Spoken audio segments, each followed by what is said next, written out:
Hello champions, very good evening. Okay, जय माता दी आप सभी को। एंड विदाउट वेस्टिंग टाइम आइए देखते हैं।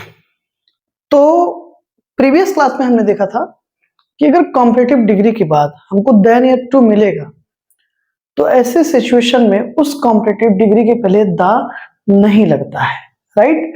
उस पर बेस्ड पहले एक एग्जांपल आप देखिए, क्या है। The interviewer asked me if I knew that, उसने मुझसे पूछा कि क्या आई न्यू दैट, मैं जानता था Kalidas was the greater than any other poet, यानी कि कालिदास जी क्या है, ग्रेटर पोएट है, बहुत महान पोएट है in comparison any other poet, दूसरे पोएट्स की तुलना में, राइट। तो अब देखिए यहां पर देन आया हुआ है और ये हमारी है कॉम्पिटिटिव डिग्री, ठीक है।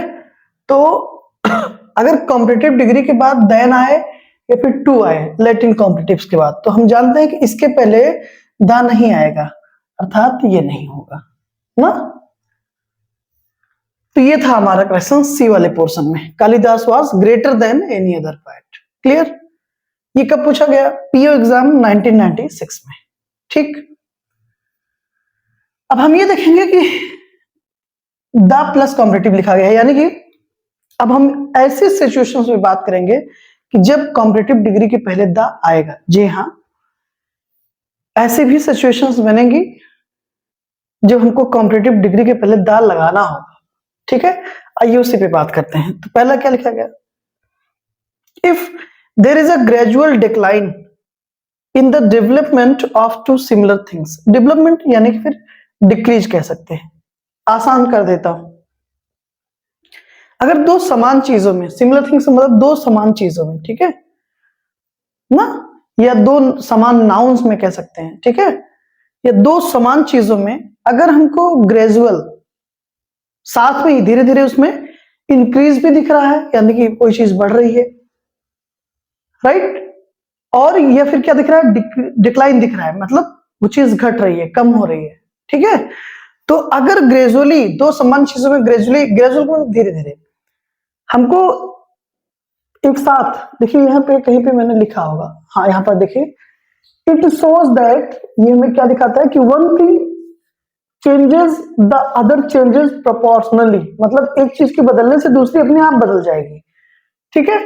ऑफन बोथ इंक्रीज, देखो क्या, ऑफन बोथ इंक्रीज और बोथ डिक्लाइन, यानी कि ऐसे सिचुएशंस में वो चीजें, वो सिमिलर थिंग्स साथ में ही इंक्रीज होंगी दोनों, और साथ में ही डिक्लाइन भी होंगी, घट भी जाएंगी। क्लियर। तो वहां पर ये स्ट्रक्चर फॉलो करेंगे हम। कॉम्परेटिव के पहले द लगेगा, द प्लस कॉम्परेटिव, फिर सब्जेक्ट वर्ब, फिर the plus comparative plus subject plus verb, क्योंकि दो चीजें हमको दिखा रही है ना, यानी कि पहली चीज ये वाली होगी, दूसरी वाली ये होगी, और इन दोनों के पहले हम द का यूज करेंगे, ठीक है। कब?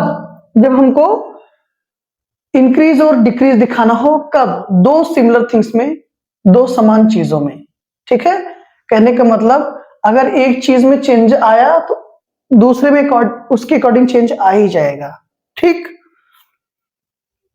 And this structure is called parallel comparative. दोस्तों, ऐसे स्ट्रक्चर को हम आप पैरेलल कॉम्परेटिव के नाम से भी जानते हैं, इसको जानते रहना। अगर पैरेलल कॉम्परेटिव आएगा तो वो अपने पहले द लेता है, इसका विशेष ध्यान दीजिएगा, ठीक है।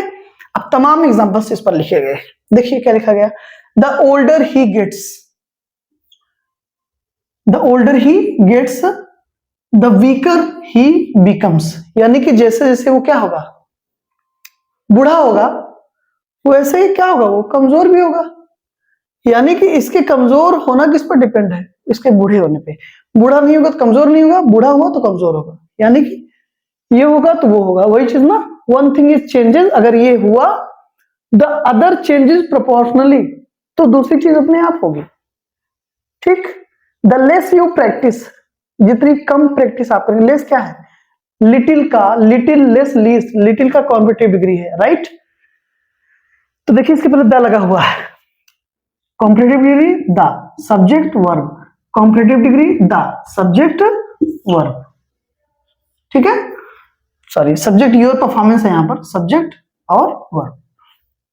क्या लिखा गया, द लेस यू प्रैक्टिस, जितनी कम प्रैक्टिस तुम करोगे, the worse your performance gets, तो तुम्हारी परफॉर्मेंस उतनी ही बुरी होगी।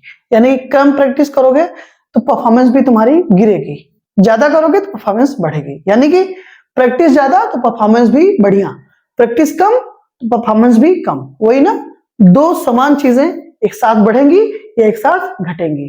तब ऐसी सिचुएशंस में हमको कॉम्परेटिव डिग्रीज के पहले द का यूज करना है, दोनों कॉम्परेटिव्स के पहले, राइट। लिखा गया ना, gradual decline in practice, decline in performance, मतलब जितनी कम प्रैक्टिस उतना कम रिजल्ट, ठीक।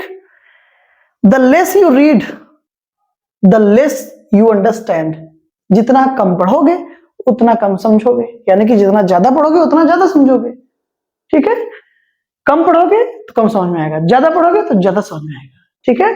दोनों चीजें साथ होंगी, कम पढ़ोगे तो कम समझोगे, ज्यादा पढ़ोगे तो ज्यादा समझोगे। ग्रेजुअल इंक्रीज डिक्रीज, ठीक है, ये बढ़ेगा तो वो भी बढ़ेगा, ये घटेगा तो वो भी घटेगा, ठीक है।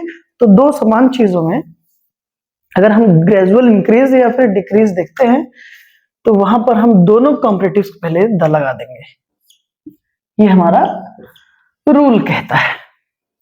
अब इसी पे बेस्ड देखिए, SCRA एग्जाम होता है ना, 1998 में पूछा गया एक सवाल, क्या, in a mountaineering expedition higher you go from the base camp the colder you feel, जितना तुम ऊंचाई पे जाओगे उतना ज्यादा ठंड महसूस होगी, ठीक है।